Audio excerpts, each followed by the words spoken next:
When Philip Seymour Hoffman got his own apartment, people whispered he was cheating on his wife. She said nothing about the rumors, because the truth was so much worse. Throughout Philip Seymour Hoffman's all-too-brief 22-year acting career, his roles were wide-ranging. His love for the craft was well-known, and he was eventually considered to be the best of his generation. But his genius had a dark side. Even as his acclaim grew, Hoffman still struggled until the day he was suddenly ripped from us much too soon. Philip Seymour Hoffman was born on July 23, 1967, in Fairport, New York. His mother was Marilyn O'Connor, and his father was Gordon Stoll Hoffman. He was one of 4 children, but that didn't stop his mother from earning a degree and becoming a family court judge. Her dedication to her career clearly rubbed off on her son. While he was baptized in the Catholic order, Hoffman was never an outwardly religious person later in life. His parents weren't especially interested in raising their children within that constraint. Not that his father had much to say in his kids' lives. His parents divorced when he was 9, and his mother was his and his siblings' primary caregiver. Philip Seymour Hoffman was 12 when he had his first encounter with the arts. He saw a performance of All My Sons by Arthur Miller. Later, he saw 2 other plays, one starring a young Robert Downey Jr., and his love for the arts bloomed. His mother encouraged his interests, and she took him to many performances to ensure he was able to participate in what he enjoyed. She couldn't have realized how high he would climb or how low he would sink. Throughout his childhood, Hoffman loved sports, especially baseball and wrestling. Maybe he could have had a different, longer life, but at 14, it all came crashing down. A painful neck injury brought his sporting career to an end. He had to pivot his focus to something new, and the drama club at school had his back. With his mother's support, he signed up and never looked back. Hoffman graduated from NYU Tisch School of the Arts in 1989 with a drama degree. It seemed like this was the beginning of something great. However, his acting was getting some traction, and he had some side jobs to support him. In reality, the jobs were hard to keep, and the acting roles were hard to find. Then, things took a dark turn. Hoffman made his first foray into the world of addiction. It began when he succumbed to hard partying, which is saying something for the New York party scene. At that point, drinking was just the tip of the iceberg, and his experience with substances would go far deeper, far faster than he expected. Hoffman used whatever he could and whatever caught his interest. He drank heavily and used non-prescription substances regularly. But when he turned 22, something changed. He panicked and realized this wasn't what he wanted for his life. If he didn't stop now, something horrible would happen to him. At age 22, Hoffman made a decision that changed the subsequent 2 decades of his life. He checked himself into rehab. This wisdom is what allowed his acting pursuits to truly begin, and for Philip's acting abilities to flourish post-sobriety. But his future partner, Mimi O'Donnell, stated that just because he was clean didn't mean the addiction had gone away. As we'll see, this couldn't be more accurate. Hoffman debuted on screen in 1991 in an episode of Law and Order, and the following year, he appeared in a film for the first time. That was when he added Seymour to his stage name in an attempt to avoid being confused with another actor. These 2 appearances set him up for one special opportunity. Next, Hoffman landed a role in director Martin Brest's Scent of a Woman in 1992 with Al Pacino. He did 5 auditions, and the film changed the direction of his life. He got a ton of notice after the film made $134 million worldwide. Even later in life, he said that if he hadn't landed that role, he wouldn't be where he was today. This prompted him to take a major risk. At a pivotal moment in his journey, Hoffman quit his side job at a deli and began working full-time as an acting professional. And it paid off. He began to collaborate with young filmmakers like Paul Thomas Anderson and the Coen brothers. And by the end of 1999, his star was on the rise. The reputation he carved out for himself was unique, but for him, it was perfect. Hoffman's role in the 90s ranged from a complete, unabashed loser to one of the creepiest characters in American movies to a drag queen in Joel Schumacher's Flawless. But even with these oddball characters he played, Hoffman's talent shone through in a way no one could deny. Critics acclaimed the way he would bring such an embarrassingly raw performance to his roles, regardless of the character's flaws. Even other Hollywood actors saw the raw talent and empathy Hoffman gave to each of his roles. Meryl Streep, who was one of his idols, said, "Hoffman landed film after film into the early 2000s, and he expanded the range of characters he played. Not only that, but he met the woman he'd be with for the rest of his life in 1999. Mimi O'Donnell came into his life when he brought her onto a project as a costume designer. Little did either of them know they'd found their life partners. When they first met, the two were already in a relationship with other people. This stalled their romantic connection for a while, but allowed them to explore one another in different ways. Mimi said they fell for each other artistically first, before anything happened on the romantic front. But before anything more could happen between them, Hoffman had to confide in her his darkest secret. He had been sober for about a decade by the time he met Mimi, but as the pair started dating in 2001, he saw that their relationship was going to last. He admitted his past to her, disclosing his experience with addiction. She said he was very frank about his history and treated it with the weight it deserved. But fortunately, this shadow in his past seemed exactly that, a shadow. Hoffman landed the lead role in 2005's Capote, a film about controversial writer Truman Capote and his book In Cold Blood, written in 1965. For an actor who'd seemingly done everything, depicting an eccentric American author was a new challenge, and one that he was so excited to take on. As he had in previous roles, Hoffman fell into the character completely. Hoffman's method meant he spent over 4 months preparing for the film. He took intense care to analyze Truman Capote's mannerisms and tendencies, all of his little quirks. About the part, he said, "The part required me to be a little unbalanced, and that wasn't really good for my mental health." Not only that, but there was another layer of discomfort he dealt with. Hoffman manipulated his body to conform to Truman Capote's stature. He even lost weight for the role, but that didn't compare to pitching his voice high enough to mimic the well-known tones of the author. "I feel like you're spiting me. Do you think I took this job to spite you?" He didn't let himself relax between takes. He said he had to stay in character all day, otherwise he would give his body a chance to bail on him. The actor's respect for the characters he played was immense. It was his approach to every single role, and about the eccentric writer, he said he felt that he had to express the vitality and the nuances Truman had in his life. The effort he put into respectfully and accurately portraying the author primed him for award season. His effort was all worth it. After Capote hit screens in 2005, Hoffman won the Academy Award for Best Actor. This was his first Oscar, and the first award he'd receive for a leading role in a film, as many of his other awards were for either Best Supporting Actor or for stage performances. Still a young man, Philip Seymour Hoffman was running out of mountains to climb, but for him, it was all about the work.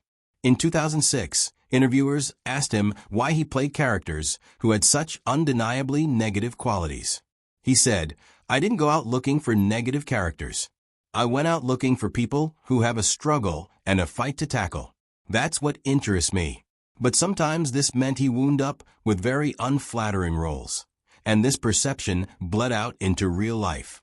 Despite all of Hoffman's jaw-dropping performances, he still felt like audiences in Hollywood didn't quite see him.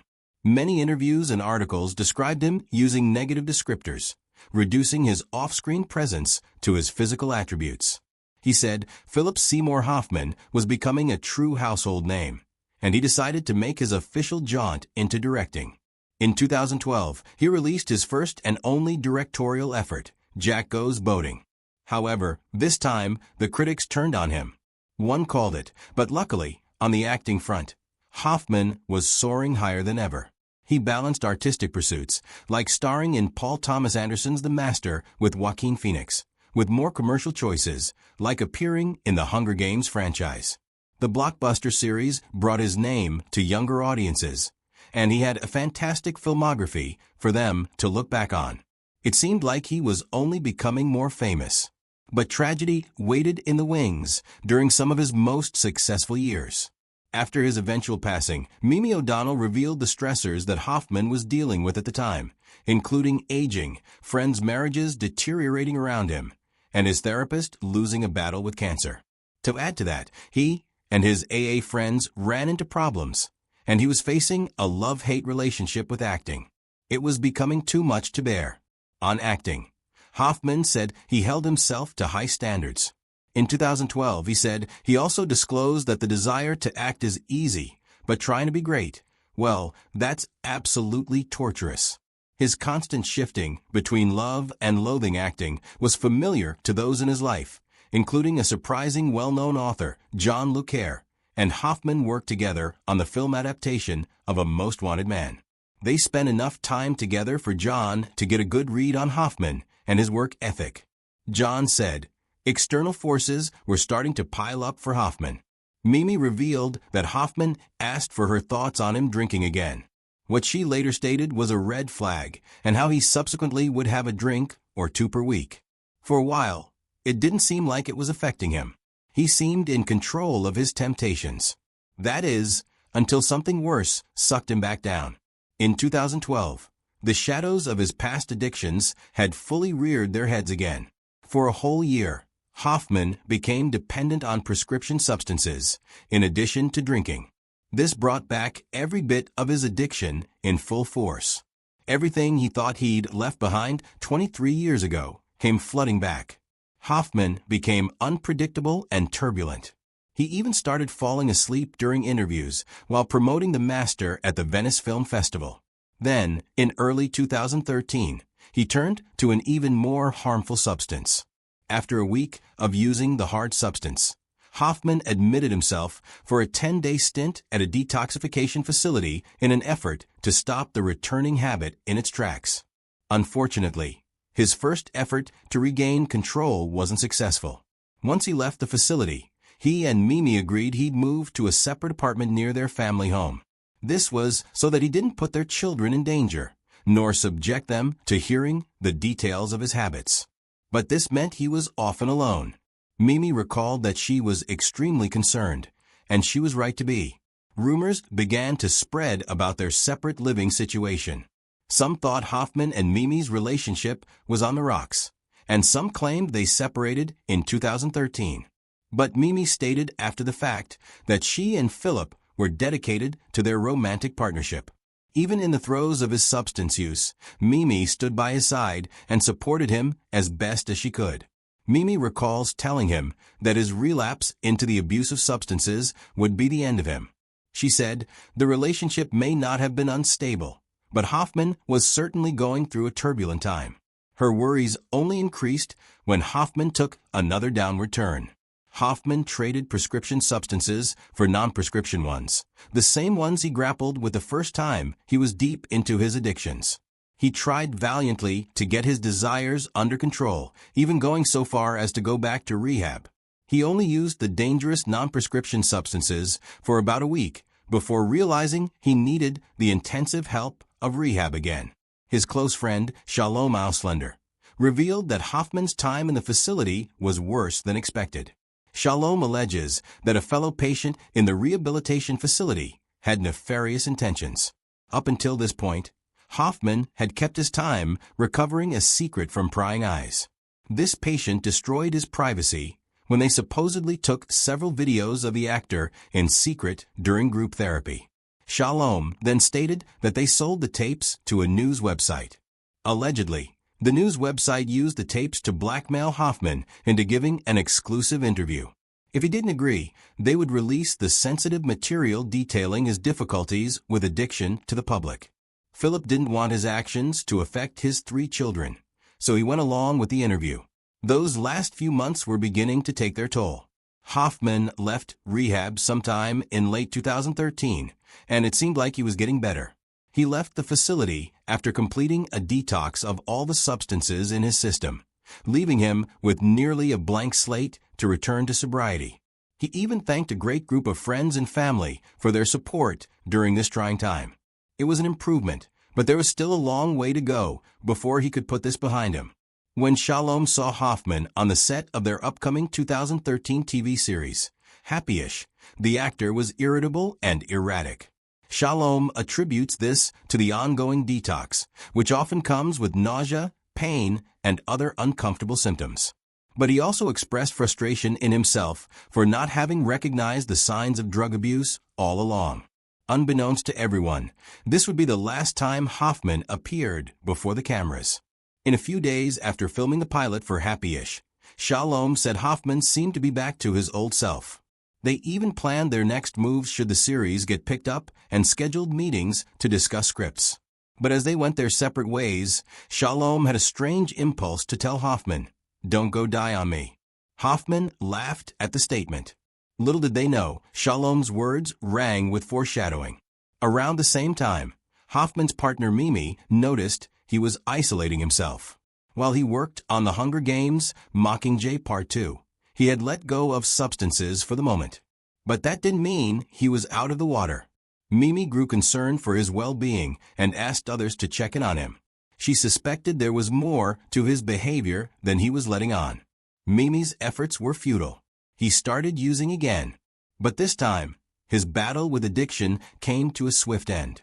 It was mere days later that Mimi lost the love of her life and the father of her children to this terrible illness. Though it was something she expected from the first day he began using again, she was still devastated and distraught over this sudden loss. Hoffman's friend, playwright David Barkatz, played the final note in this dirge of misery. He went by to visit Philip at his Manhattan apartment, but there wasn't a response. David entered and found Philip lifeless in the bathroom on February 2nd, 2014. This loss destroyed Mimi and their children. Regardless of whether Mimi saw it coming, the impact was no lighter for it. She credits her children for helping her combat her grief, forcing her to get out of bed and keep them all alive during their biggest time of need. Hoffman and Mimi had been together for 15 years at the time of his passing. While many surrounding the actor had claimed Hoffman's dependence was under control, authorities found many different non-prescription substances in both his apartment and in his body. Kat said about the incident, "I saw him last week, and he was clean and sober, his old self. I really thought this chapter was over." Philip Seymour Hoffman was only 46 years old. He was nearing the end of filming his role for The Hunger Games Mockingjay Part 2. But he lost his battle with substances before he could complete 2 final scenes. The filmmakers rewrote the scene so other characters could fill the void his absence left in the script. But even so, his loss was devastating for both cast and crew and beyond. Many locals who lived in his neighborhood claimed to feel the impact of Hoffman's passing. One neighbor said about the actor, "You see him with his kids in the coffee shops. He is so sweet. It's desperately sad." And it wasn't just those who lived near him who felt the impact of this loss. His hometown in Fairport, New York, revealed a statue of Hoffman in 2022. It was created by Scottish sculptor David A. Anand and commissioned by James Declan Tobin, a film producer who had become friends with Hoffman's mother at the 2015 Sundance Film Festival. Hoffman's mother, Marilyn, praised the art piece and said it was a loving memorial for her son. Addiction was always present in Hoffman's life. His experience with it likely influenced many of his roles too, as he wasn't afraid to take on characters who dealt with the same issues he did. But the difficult thing about addiction is that it only takes one slip-up to send someone right back to the depths of their struggles. This is what happened to Philip Seymour Hoffman. If you're dealing with addiction or know someone who is, please seek out help. There are resources out there to help you. Hoffman's tragic battle with substances is not an uncommon one, but it's important to get support for those dealing with the same issues. If you enjoyed this Tales That Tell video, give it a thumbs up and subscribe for more incredible stories. Your support means everything to us. Thank you for watching, and we'll see you in the next one.